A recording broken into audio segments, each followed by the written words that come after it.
My name is Susie Nilsson. I'm one of the board of the Historical Museum here in Santa Clara. Tonight we're going to talk about Santa Clara, and I'm going to ask a few questions to this illustrious panel up here, and they're going to tell about their memories and their thoughts on being raised right here in Santa Clara. Before we get started, though, I do want to give a shout out and honor the indigenous peoples that were here before any of us ever came. So their living traditions and resilience, we need to honor that before we get started. But we do want to talk about now, starting to talk about the Swiss that came and founded Santa Clara. And so we'll be talking and asking some questions to these guys, and they'll be giving their answers and telling some memories that they have about Santa Clara. First of all, we're going to have everyone introduce themselves and just pass the microphone along. Introduce yourself, and then I'll ask you the first question. Okay, Roy Hafen, born and raised here with all these good guys right here. And anyway, we're glad to be here tonight. My name is Dan Frei, also born and raised here. Might be noted that all 5 of us are in the same class. So. Same age. Everybody, all the old people got together and decided I'll have kids so they'd have somebody to play with. And so they all had mostly boys. And my name is Pam Graf Gardner, and I was actually born when I was 9 years old because that's when I moved to Santa Clara. And I got the wonderful welcome from all of these great guys. Dennis Frei, and yeah, born and raised here the same as everybody else. Jim Ence. All right. I do have a little quote to start out with. It's a John Denver song. I know you guys all know John Denver because that was our era, right? This is one of the quotes from one of his songs. Let's talk of poems, prayers, and promises and things that we believe in. How good it is to love someplace. How right it is to care. How long it's been since yesterday. But what about tomorrow? So that's kind of the theme tonight that we're going to talk about how this place has been, you guys have become rooted in this place that you have grown up in. The theme of this whole exhibition is about identity, persistence, community, and change. So the questions tonight are going to be given about those particular headings. So let's see, the first one, let me see if I can find it here. All right. What is your favorite place in Santa Clara in your childhood and now? Your favorite place in your childhood and your favorite place now. I don't know, I had a lot of favorite places, but when we were little, guys, we would pack lunches and we would take our BB guns and we'd go hike over to Boomers. And Boomers is that big, kind of sticks out here all by itself. And you get up on top and there's some little, kind of caves things, and it'd take all day long, I don't think anybody ever worried about anything happening. Just we used to roll rocks off that side, and it was a lot of fun. We'd take our little sandwiches and when we go over there, and we'd spend the whole day there. I don't know how far it was, Dan, but we used to go there a lot. But that was one of the places that we spent a lot of time. And then the other thing we spent a lot of time was down at the Boys Pond. We spent a lot of time there in the summertime. And as far as what's here today, probably my is the old church. I still go to the same old church that they've added on to it about 5 times, but that's a pretty special place in my mind as far as what we have today in Santa Clara. I think if you pushed all of us, we would probably say our favorite place was at home. Our families, our community was very close-knit. There was just a lot of love between neighbors and family members. The group of Swiss that came here really had to band together and to survive the very terrible elements that they had to, and so they became very close-knit. But aside from home, one of the favorite places I remember would be the creek. We spent a lot of time in the creek with our BB guns hunting squabish gum. We didn't have probably enough money to buy chewing gum at the store, but these bushes that grow in the creek would secrete a sticky gum, and we'd pick that and collect it, and when we got enough, we could get a chew of gum. And so we spent a lot of time in the creek. Of course, the boys' pond was associated with that. My favorite place now, I still would have to say home. My home sits on my great-grandfather's farm. It's subdivided now, but I often think as I drive down the street to my home, what work and effort and sacrifice must come from him on that piece of ground to try and support and bless his family. And so, to me, that area is my favorite place and almost sacred to me and my family. How do you follow that? That was perfect, Dan. I guess the favorite part to me is Santa Clara. And when I came here at 8 years old, my mother remarried Pam Graf, and that became such a security to me. And I think that was the thing that built me, is to come to Santa Clara and be around these wonderful people and grow up with all of my friends. And Roma and I were the only girls in a class of, I think, 7 boys our age. So we had a lot of fun, but we did a lot of fun things. But there again, just being from Santa Clara and feeling the feeling that we have, we're a family. We're all a family. As far as a visible place, when you said where your favorite spot was, mine was down at the creek, down where the old dam was, and the barn, my dad's barn, and corrals, and I used to go down and sluice the boys' pond with him. He was the water master, and it'd fill up with dirt, so he would take me down there, and I'd watch him open up, he'd crank the, whatever it is, Dan, what is it? Yeah, that's what it is. Anyway, that water would just gush down through there and suck all the sand out, and then the pond was deep again, right? And the best time to swim, and it just made me sick when that went away. So, love Santa Clara. So I might be maybe the only one of the bunch that my favorite place then and now, although then wasn't quite as favorite probably because, yeah, picking up rocks. Because I had to pick up a lot of rocks off that farm, but right now it's maybe one of the only places where I can get on the farm and the traffic isn't quite so thick, and anyway. So my favorite thing was probably being on the farm then and being on the farm now, which was the same farm. Wanted to expand a little bit on Danny's squabish gum because we did love going down the creek and hunt squabish gum. In fact, we were pulling out some trees in the orchard 2 or 3 weeks ago, I guess. Some had died, and Bryce, my brother, says, hey, he says, this is a squabish gum bush that's coming up under this tree. He says, you want to replant it?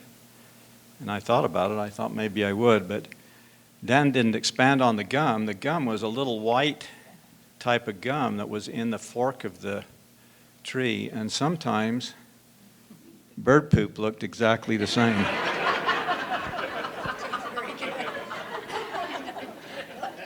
So you had to be careful, but if you gathered enough of those little things, and you couldn't have the wet, you had to have it dry. If you had the wet, it stuck to your teeth too bad. You had to have the dry, and then you could make a pretty good chew of gum. And the squabish gum never lost its flavor. You could chew it for days, put it in the cupboard, let it sit there, and then pick it up again and chew more. It did never lose its flavor. It was endless. I'm a lot like Dan and Dennis, home and farm. I still have a little hobby farm. That was one thing that I enjoyed was more than my brothers was farming with my dad, and I still have that in me. But one thing I did that maybe the rest of them didn't do as much is my dad had a big red horse, and I didn't have video games, and you didn't either when you were younger. And so in the afternoons after school, I would go saddle a horse and I'd ride up on the heights. Now the heights didn't start to develop till the late 60s, early 70s, and so I could ride my horse clear to Snow Canyon. And I would do that. That would be a fun thing for me to do. We spent a lot of time up on the heights as well, looking for arrowheads with our .22, shooting rabbits and looking for arrowheads, in addition to being a lot of time in the creek. And one of my favorite places now is home and the farm. I had a friend who was, I'm going to get a little churchy here, but he was a general authority, and he visited my home one day, and he walked out my yard and he said, "Jim, you don't need to go to the Celestial Kingdom. You got it all right here." And that's how I feel about living here in Santa Clara. Very good. Thank you so much. Well, here's another question. How did the original Swiss work together to be independent? And what traditions of those people still exist today? Well, obviously there's a lot of cooperation with the Swiss families that came, not only working together, but intermarriage. If you look at the families here, quite a few intermarried, Hafens and Rebers and Freis and so on and so forth. I know of 2 or 3 people. My mom was from Germany, so she wasn't one of the Swiss colonies, and I think she ultimately met my dad at the Santa Rosa at the dance hall they had. But the spirit of the Swiss still exists today. I think the city has done a really good job working with Swiss Days to try to commemorate and bring people together. But you still see people working together. Dennis will go, he will plow or disc people's yards. I will with the tractors we have for people who are unable to do that. And I know Dale Gubler tells a story about my grandfather who would always go around for his grandmother and plow her field in the fall just as a matter of cooperation. And there's still a lot of that takes place today. In thinking of maybe looking at the residents and the businesses, so Jim's dad had a gas station in town. We had fruit markets. There was quite a few fruit markets, and then there was, a lot of cattle ranchers, farmers and ranchers. But it seems like that, like if there was a call of any kind, like if there was a disaster or whatever, there was enough variety in what there was that people would come together and be able to kind of help out. And as Jim says, that still exists today. It has kind of changed a little bit with this newer generation of attorneys and lawsuits, I guess, because I remember like in the flood of '06, I think it was your trailer, Jim. It was on the other side of the creek over there when it was flooding. And I was going over to get it, and they're like, "You're not going across that thing." And I'm like, "I'm not letting that trailer wash down. We're going to go get that trailer." So we always wanted to help. I mean, we'd jump in and do whatever we can, and then all of a sudden, they're like, "Well, you can't do this and you can't do that." So it's kind of stopped a little bit. But I think the spirit of the Swiss was a service helping people. I have to agree with Dennis on that. The thing that came to my mind was how we all worked together when we did have the big flood. 2000, I can't remember. 2005? Anyway, that whole inner area where the dam was just completely washed out, and I just remember everyone was trying to do what they could do to help.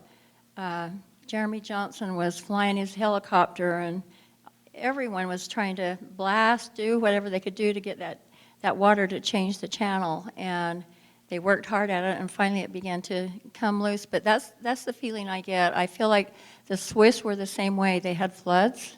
They dealt with floods when they first came, and they rebuilt. And that's exactly what we've done all of these years. Whatever tragedy we've had come, we have rebuilt, and we've grown together in love and harmony doing that.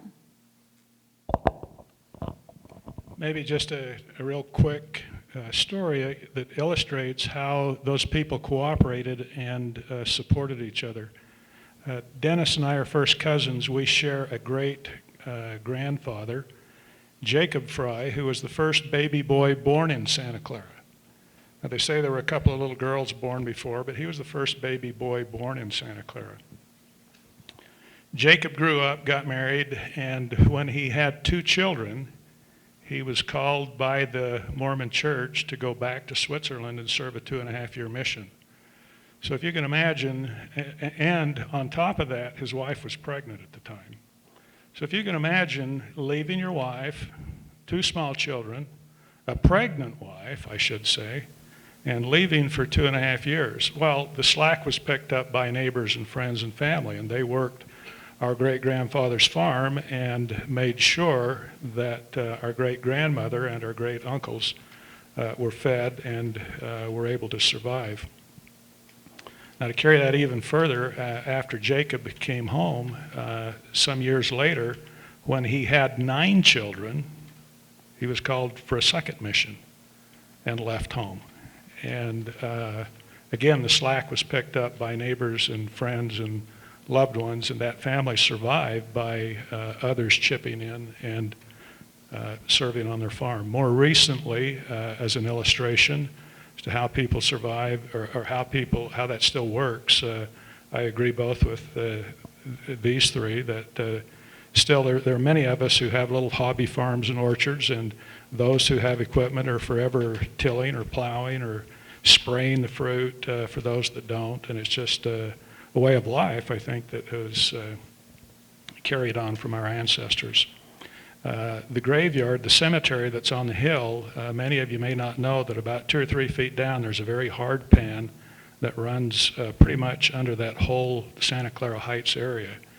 And it used to be that when someone died and a grave needed to be dug, we didn't have backhoes, and so it was done. We did it. My father, because of a civic position and a church position, I got called on a lot to dig graves with a shovel, and we'd get down about 2 feet, and it was too hard for a pick and shovel. So we'd fill the hole with water, let it sit overnight, and it would soften it up, and then we could come in the next day and shovel the grave out. So that feeling of cooperation and of helping and blessing each other is just something that has carried on. It's ingrained. It's what we learned from our ancestors, and I think you see it demonstrated today too. So I think before, the interstate went down through, it used to, 91 used to come right through Santa Clara, and when the California schools get out, we had, I don't know how many, there was probably 10 to 15 fruit stands. And so I grew up working in fruit stands, and I get 35 cents an hour and all the lemonade I could drink and any fruit I wanted to eat, and we thought that was pretty phenomenal. And so we did a lot of that, and we worked together. Growing up, we also, the Freis used to have an onion patch, and so we'd get up at 5 o'clock in the morning. LeGrand would come drive around and pick us all up at our house, and we'd go down and we'd top the onions, and he'd come through with the tractor, and it would take 3 5-gallons to fill a gunny bag, and we got 35 cents a bag. So if we worked our butt off for 5 hours, we could make about $1 an hour. So we thought that's a lot better than 35 cents, and so we could make about $5 a day. And then when you got a little older, they used to have a sorting machine where you take the onions after they had dried and out there in the field. Then they'd run, and so if you could be on the sorting machine, I think we got 50 cents an hour, but you just had and it was under a big tree, so it was shady, and so we did a lot of that growing up. But when Jim was talking about Intermountain, the original Swiss, they didn't believe anybody else had the right genes, and so they literally they intermarried. They probably wouldn't have allowed it today, probably. But anyway, so we all grew up, and I probably spent as much time at Dan's house. I mean, we all spent a lot of time at each other's homes, and it was really a community where everybody helped raise everybody's kids, and we knew you couldn't get away with anything. It was just too many people watching you. But that was some of the fun things, and then we used to play a thing called Town Bell, which, but you talked about traditions. We just got through, we used to go, because everything was the ditch banks, we used to dig red roots. And because all the ditch banks are gone, I have one little spot I go to that I don't tell anybody about, can't find anybody. So I was out digging red roots this week. But one of the Swiss traditions is you'd take these red roots, it's called pigweed, and you dig these red roots and you break them all up, and and then you'd take your eggs and you'd wrap with thread, you'd wrap all kinds of flower, dandelions, and all the. They used to have these little purple flowers that kind of grew wild. But anyway, you'd wrap those on those eggs, and you'd either use onion shells or red roots. The onion shells gave it kind of a dark brown. The red roots gave it a red, and we still do that. My family, they're big. We just did it this week. My daughter had me go over and teach all of her she's the young women's leader in her ward. We had them all over her house, teach them how to do eggs, and that's a tradition that we've all. Then they used to have an egg bus down below where Danny grew up on the corner. And I don't know if you ever had an egg bus, but so you had to hold the egg, and if you broke their egg, then you got to keep the egg, And so the more eggs you got, you were the winner, And so we've had a lot of traditions like that. And then show them some. Anyway, yeah, those are just anyway.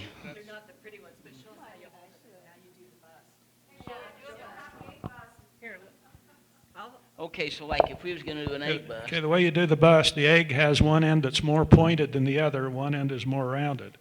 And so you'd either do the pointed end first or the rounded end first. Sometimes you'd get a one-ender.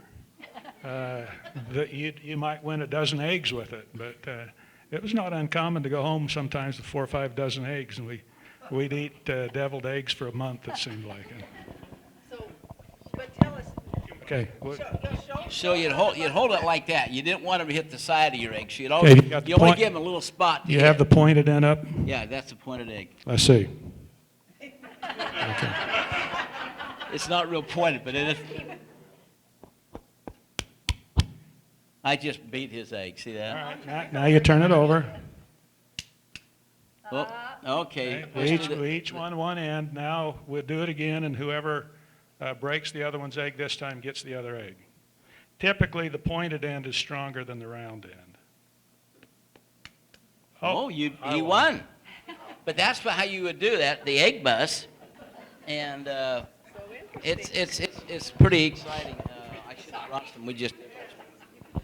Don't you guys still do it? Lots of old traditions, all centered around family and kids. Anyway, we sure had a lot of fun growing up. We'd feed our chicken. We had a big chicken coop with a lot of chickens. We'd up the iron, the iron in the feed, made for stronger eggs. Strong eggs. Yes. Let's talk about my favorite game, Town Bell. Was that not the most fun? If you think you have a boring night in Santa Clara in 1960, you don't. We used to, you guys help me out, but we'd choose sides, and we'd have, one side would have a bell, and they would sit a cowbell, and we would make a plan as to how we were going to ring the cowbell at every street light or up at the top of the barns at the end of the block or whatever.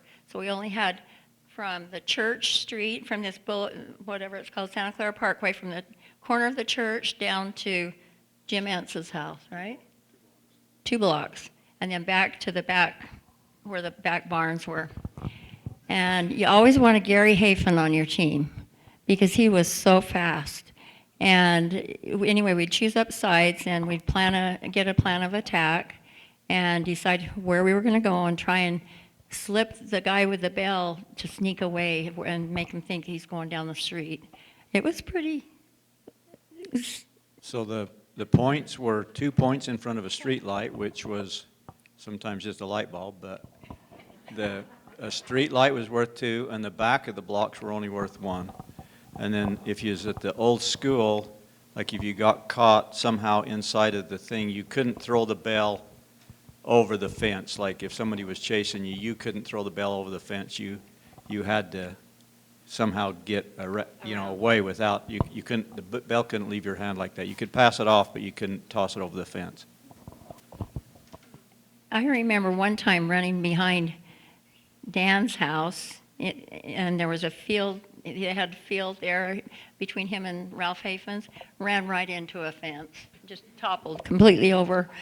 You didn't know where you were going, and it was pretty scary up the Church Street, clear at the top too, up by the old Stuckey home, and up in there. That was frightening. The reason Pam's a little fuzzy on her memory, she'd always show up and we'd choose up sides, but she'd sneak off with some guy and we just never knew where she was.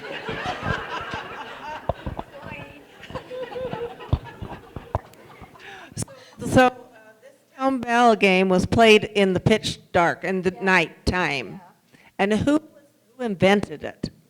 Who invented town bell? Does anybody know? Was here when we were here. Huh. And they knew, everybody knew all the rules, and that's fascinating, just fascinating. And the bell was a cowbell, and I suppose the original was from Switzerland, too. Yeah. And you had to ring it pretty hard, like you couldn't, like, just make a little ding. When you got to where you was going to get a point, you had to ring the bell, and it echoed through the whole town. So if you were at a back corner, the people that were chasing the bell would know where to go. Yeah, that was the idea. When you heard the bell ring, then you knew where the opposing team was, and you could start to move to that direction to try and catch them with the bell. How many kids at a time would play this game? And how big were the teams? Just whoever would show up. I don't remember. There's never a limitation. I think some of the Washington boys came over to find Pam. Pam, you're being picked on here. You're being picked on. It really became quite well known. We had a lot of young people from St. George, Washington, all over that would want to come and play. They'd hear about this activity, and I remember when the first television came to town, and so we just didn't have anything other than what was handed down, and I think the rules probably changed a little bit, evolved with time, but it was a fun way to spend an evening. Mm-hmm. Question. Real quick, did you guys ever play Black Bear or Dare Base? Not those names. My mom was from Enterprise, and that's what we would play there. So just wondered if the kids still play their old games. Do the kids around here still play that a little bit, town bell? I don't think they do. No. Too many phones and iPads and video games. Why do you say we go have another game? All right, very interesting. I know there is a display of town bell right back there, so if you want to know more about it, there's a whole map and everything right there. If you want to look at it after, you can see the display. All right, next question. So I know music and the dance hall were very, very, very popular. So music was important, and getting together and doing music. So if you were to write a song about Santa Clara, what would you write about? What theme would that song be? What would the name of that song be? Well, I don't know, probably have something to do with families, like Dan said. Our families are such a big part of our life, and and we relate to everybody. So you couldn't hardly date anybody because you was related to all of us. You had to go to St. George and Washington to find somebody today. But families are just such a strong, and they still are today. They're everything. And when Dan talked about what was most important, I don't know how you get past the families. And we were all raised up. We all went on missions together. We did everything. They were so sick and tired of us playing ball because when we were growing up, we went all the basketball, we run all the softball, and they got so sick of Santa Clara. Finally, we went on missions and they got rid of us, But I mean, we dominated for years, Like I said, everybody in Santa Clara could have a baby, got together, and that's how we all got here. I mean, it wasn't just coincidence. We all ended up together. With regard to a song, I'll give you a personal example. When I started to court my wife, she's from Cedar City, and those of you may not know that in those days, Dixie and Cedar City were bitter enemies. Bitter enemies. We had actually even scheduled our wedding date and then had to change it because it ended up being on the day that Cedar and Dixie played football. So we had to change our whole wedding day to, anyway. You started this off with a song from John Denver. And so when I was courting my wife, John Denver was popular, and he had a song called Country Roads. And I changed the words to that song. Country roads, take me home to the place I belong. Santa Clara, southern Utah, I-15, take me home. Yeah, that's great, Dan. I don't even know what song I would say. I just think of happiness. Just happy people, happy Pam, happy family, singing and dancing together. Yeah, I can't think of a song either, but when you say like dancing, and I wasn't a big dancer, I didn't really like to dance very well, but More of a lover.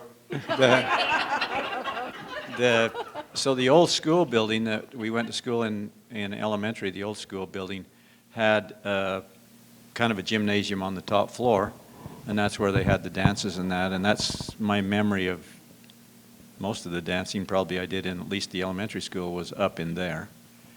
I don't remember dancing at the Santa Rosa. I mean, my parents did. They did the Santa Rosa, but anything that was to do with dancing for me was probably in the top of the school building. Do you all know where the Oh, Santa Rosa did was? you dance the maypole? Did you dance the maypole Yeah. up there? Oh, yeah, we did the maypole. That was May Day. on May Day every year, yeah. Got to explain where the Santa Rosa was, because in the generation before us, that was a big deal. Yeah, the Santa Rosa was before our generation, so just kind of back up 2 or 3 houses on the other side of the street there. George Ence lived in the White House out in front, so right now Ryan Anderson has bought back behind and has erected the, well, he calls it the Santa Rosa, but in the day it was just I guess kind of had a pavilion at the back, and it had a a pretty good cement, and then it had a cement floor, had an old mesh wire fence around the outside of it, and that's where generations older than us, that's where they all danced, is went to that It was spot. kind of a stage where the Yeah. orchestra or band would be. Yeah, it was raised up. It was my dad and Jack Phoenix that ran it. And it had around the fence, I think it was more of a white, kind of a board fence, but it had climbing roses growing all around it. And then it had an archway that you'd enter in. And for years, when I was, the dances weren't still going there when we were younger, but for years we had rolls of tickets that you'd rip off that were perforated that we'd play with as kids. We had them in our house, Santa Rosa Dance Hall. I had one memory come to me when we talked about upstairs in the school, in the hall. We called it the hall. And was it about 1973, Sherry, when they were getting ready to tear down the old schoolhouse? And so we, was it the historical? No. Just us. Oh, Graf family, that's right. Yes. And we had a dance up there, and I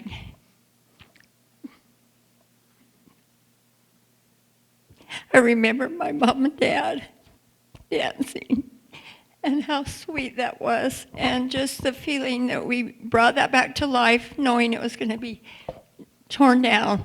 So I'm so glad we did that. The dances were more popular in those days because the old boys used to like their own Santa Clara wine.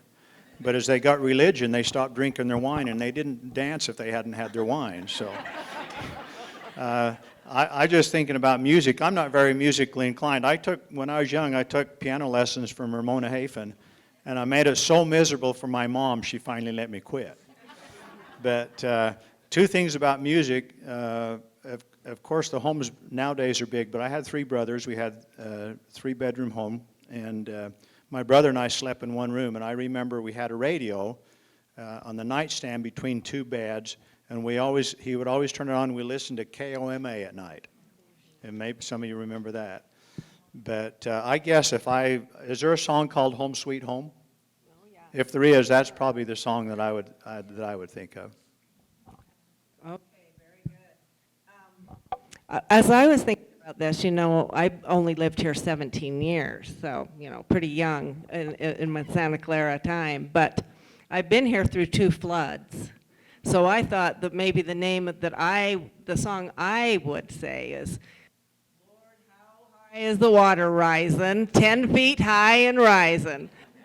So we've been through 2 floods since I've lived here. So that leads me into my next question, and the question's about water.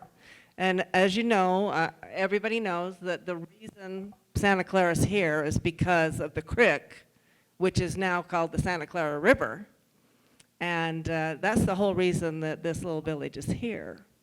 And the water is the most important thing, really, to Santa Clara, is that water coming through town. So what do you remember about the floods of the past and the water situation, and how do you feel the future? Tell a little bit about what you think the future of water in Santa Clara as we're getting completely built out in population. Well, when we grew up, they didn't have sprinkler systems, and so one of the things that people coming from California loved is because when they would stop at the fruit stands, there was a stream of water running, all the time right there. And there's probably been more people killed over water than anything, And so when I grew up, we had a neighbor, and he'd always go sneak his dam out there and get water for his garden when it wasn't his turn. And then somebody'd come up looking for it, and there was lots of disagreements over water. But when we grew up, we used to go up to Ivan's Reservoir to ski. Dennis, we used to go up there.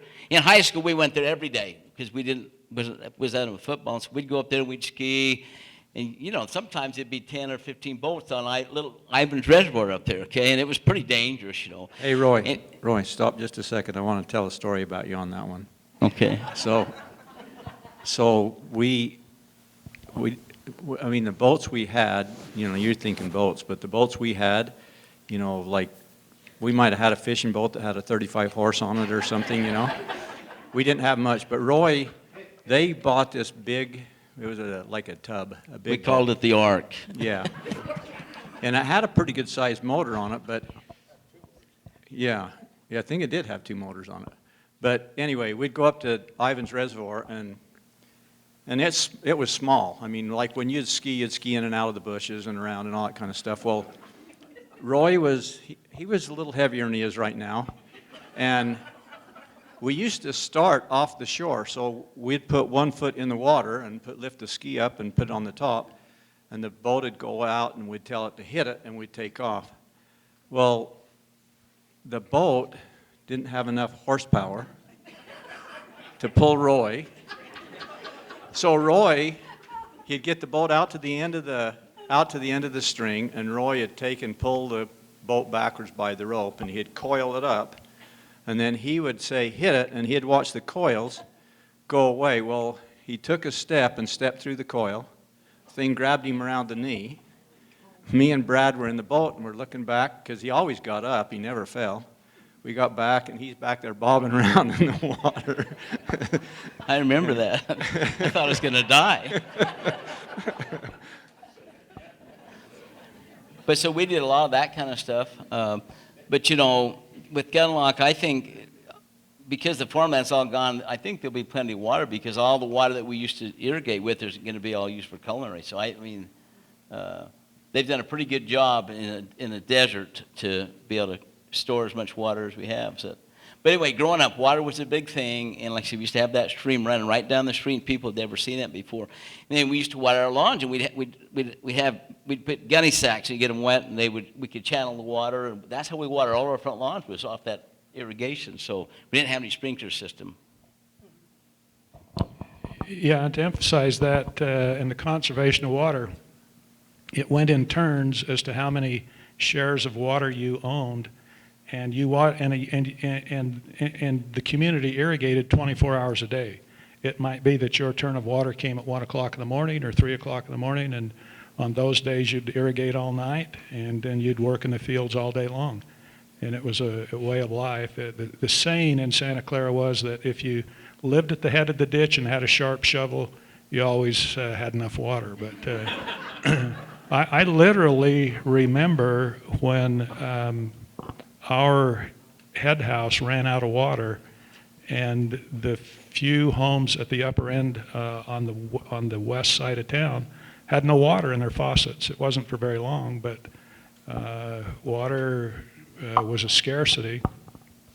Our grandfather, Dennis and I's grandfather, once told me that Washington County will never grow very much because of the lack of water. And so you see what's happened now. That's a testament to those who work with water, conserve the water, make the very best use of it that they can. I probably ought to mention Dennis. Dennis is the president of our water company, and he's worked tirelessly and many hours to try and conserve that. And it has allowed a lot of us to continue to have small orchards and pastures and things like that, because we still have a company that tends to the irrigation part of it. My dad used to say, I'd rather be at the head of the ditch with no water rights than at the end of the ditch with all the water rights. I do remember that neighbor, Roy. And my dad was the water master, and they got into terrible, terrible fights on the phone. And then one time they were out in the road, out in the side road, because Roy, the neighbor lived between Roy and I. And the neighbor took a swing at my dad. That's how bad the water was, and flat out, he was still in the water, the neighbor was. But anyway, it's been priceless. And as you see all the beautiful gardens that are still raised here in Santa Clara, that water has been so important all of the time to be able to raise their gardens, their fruit trees, and become prosperous. So yes, and I'm very thankful that they have taken care of the water situation. Now, I remember when Gunlock, all of you do remember, but I remember it was probably in about 1969 when they were drilling the posts up at the base of the dam up there, and going up there with my mom and dad and my daughter, and looking down into there and thinking, how in the world are we ever going to fill that up with water? And it's a beautiful lake, and we're so thankful for it, and we've got a little bit of falls going over the overflow right now. So, yeah, water hasn't changed in this country. We've always been a little short of it. Back when I farmed with Dad, or when Dad had the farm and I helped him, we, like they said, we'd take the water in turns. And so usually mid-July probably, we would pretty much run out of water. When Gunlock Dam wasn't there, we had enough water to run and water our fields, but usually mid-July or around the 1st of August, sometimes the stream would be so small that you couldn't hardly get anything done. But anyway, when we'd get the water in the middle of the night, Dad, we'd get down there, and of course I mean, you'd be down there in the dark, you couldn't see the skunks or whatever. It was always kind of one of those challenges of watering at night. But when we'd be watering in the field, Dad would tell me to go down the field, down the bottom of the rows, and he'd have me, I was tired, I mean, it was, going all night long, and I'd get down there and he'd say, wait for the water to come, wait for the water to come, and when it gets to, he'd tell me 20 feet from the bottom, there'll be enough runoff to make it to the bottom. So he says, just go back up and change the head gate when it gets there. And man, I'd be waiting and finally walking back and forth, and I'd get tired. So I finally got to where I would just lay in the furrow and put my head at the top of the furrow.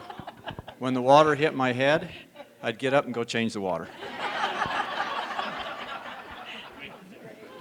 So that's how we did it back then. Then Gunlock come around.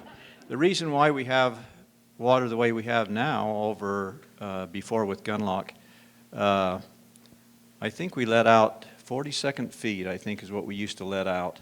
And the two companies, one would take around 16 and the other one would take 12, I think, or something like that. Anyway, but normally we'd let out almost double out of Gunlock, and the loss of water down through the creek bed, by the time it got down here for us, we'd lose at least half of the water in the creek. So the pipeline made a lot of differences to how much water we have right now. As far as floods, we know we had the big flood that washed the fort out. And then when I built my home down where I did next to the creek, my dad said that he remembered it when he was a boy, early in the year, January, February, there was a lot of snow in the mountains, and it rained and rained and rained, and it actually created the lower level where my farm is. And so when I built my home, he said, you need to build a rock wall right here. So we built a rock wall facing the creek in case it ever got out of the channel.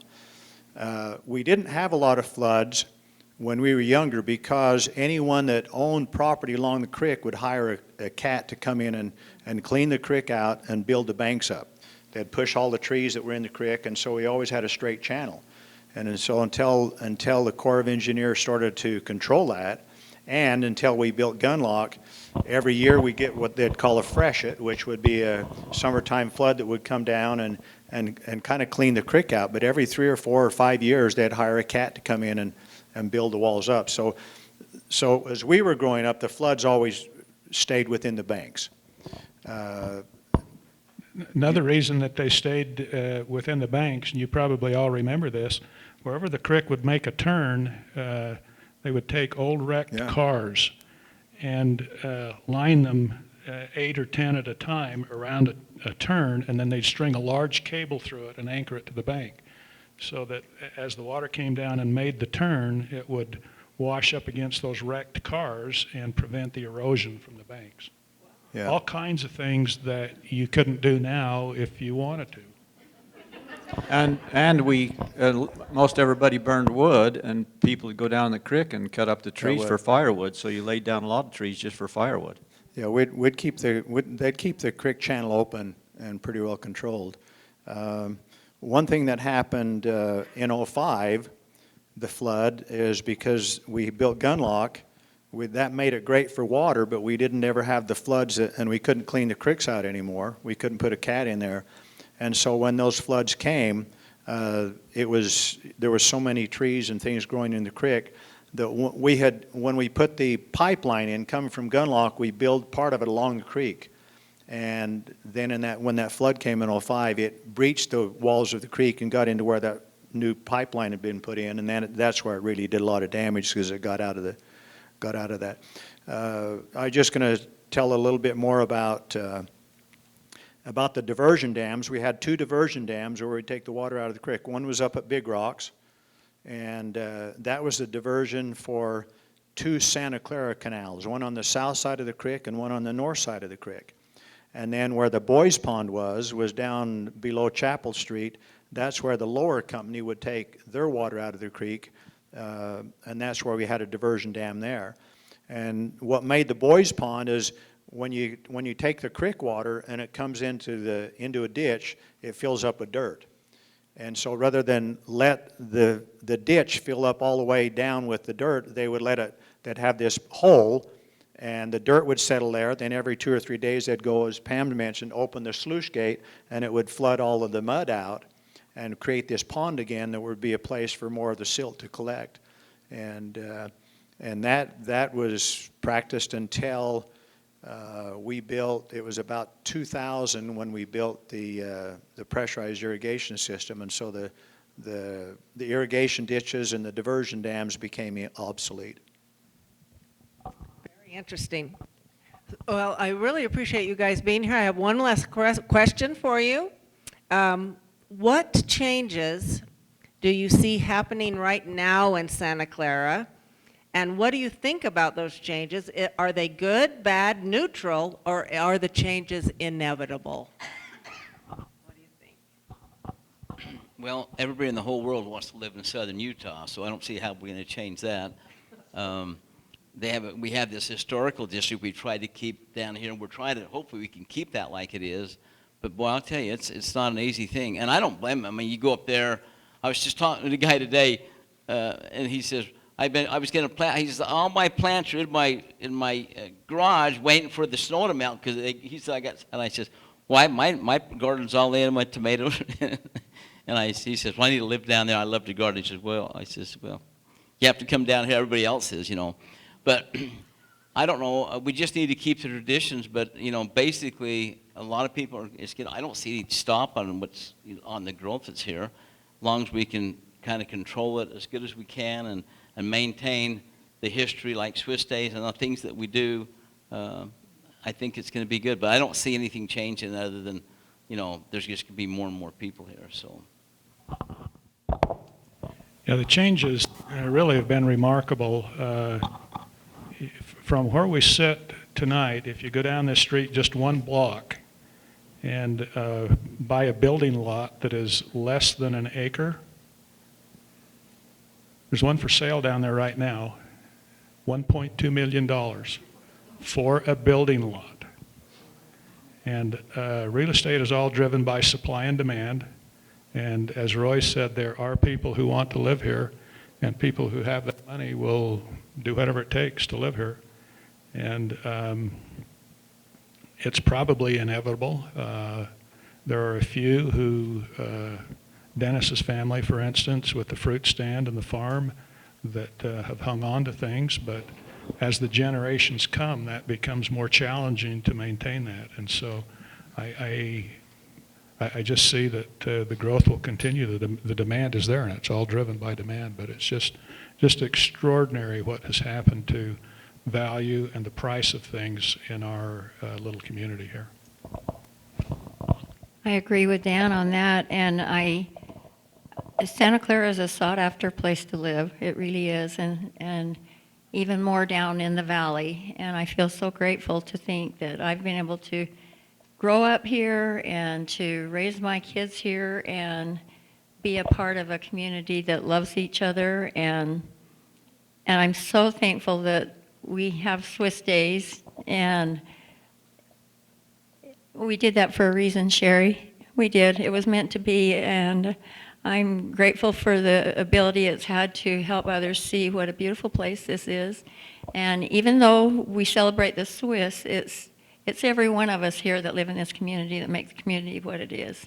And I'm just so thankful to live here. So I'll probably go at this just a little differently and then let you guys decide if it's changed or not changed. So when we were kids growing up, the 4th of July was always one of the most favorite holidays we had. For months, we'd buy firecrackers and firecrackers and firecrackers, so we had plenty. We didn't want to run out that night. And we probably started a few fires around as we threw firecrackers, but we threw them under cars. We threw them under everything. We blew up bottles, whatever we could do. We used firecrackers till there was no end. So I'll just let you guys decide. Do you think we could do that today? Well, my dad tells about how they used to dynamite outhouses, so we've gotten more mild. We've gotten more mild. I think growth brings challenges. And, where I live, it's still very quiet at night and peaceful, even though we've had a lot of neighbors move around us. One of the biggest challenges is the traffic. Until the freeway opened, the gorge opened in about '72, my dad ran the Chevron station here, and so we worked all summer. As soon as California got out of school, we worked in the service station until Labor Day. And traffic was important, but I can only imagine what the traffic would be like now if we had the freeway traffic going through here as well. It's very frustrating for me to come up from Old Farm Road, come up to the main highway and have to wait for 30 cars each direction before I can get on the road again. A lot of that is Ivan's growth. It's not all Santa Clara growth. A lot of it's Ivan's growth. Somebody told me the other day it's because all of the cars are going to the reservation to buy their gasoline. But growth brings us challenges, but there's a lot of amenities that have come because of growth, and not only in Santa Clara but St. George as well. It used to be if you wanted to make a decent living, if you're going to be a school teacher or something like that, there was a generation that everybody left town. They went to Vegas and taught and different things. But now with the growth, there's opportunity for families, younger families, to stay and work here and live here. It's very expensive, getting more expensive all the time. But with that growth has brought some great amenities but some great challenges as well. But I don't think we have any way to stop it, other than we don't have the acreage that the Washington Fields has. Santa Clara, a lot of the acreage is gone now. We've got hillsides and things, but I don't know that we will ever be as busy on this side of St. George as they are on the east side of St. George. But in a way, that helps protect Santa Clara some, the way it is. I think the city tries hard to maintain what they can to keep the small town feeling as best as they can, and I think our elected officials do a good job to do that. Some people are pro-growth, some are against growth and change, but I think it's inevitable. But I do believe the people we've elected are doing a good job to try to be sensible about it, even though it's not the way we grew up, and it's not going to be the way we grew up. You know, when for entertainment on Friday night, we always hitchhiked to St. George to go to the movies. Remember that? We'd go out on the road and we'd hitchhike. And then when the movies were over, we'd ride a bike, and we'd hitchhike home, find somebody who was coming back to Santa Clara. So things have changed a lot, but it's still a great place to live, and we enjoy it here. I just want to say one other thing. Shout out to Vicki and Dennis and Bryce for keeping that fruit stand open. It is amazing, and it's part of Santa Clara forever. Yes, thank you so much, panel. I just really appreciate your thoughts on Santa Clara. It's just so great to go down memory road with you and to look towards the future of Santa Clara. And on the fruit stand, we do have for you tonight a cup of fruit and vegetables, because this is the land of fruit and veggies. So we want you to take that. And also remember, next week we have another lecture. It's going to be down in St. George, and you also, the museum downstairs is going to be open, so go down and take a look if you have some time. You can go down there and take a look around. Thank you again.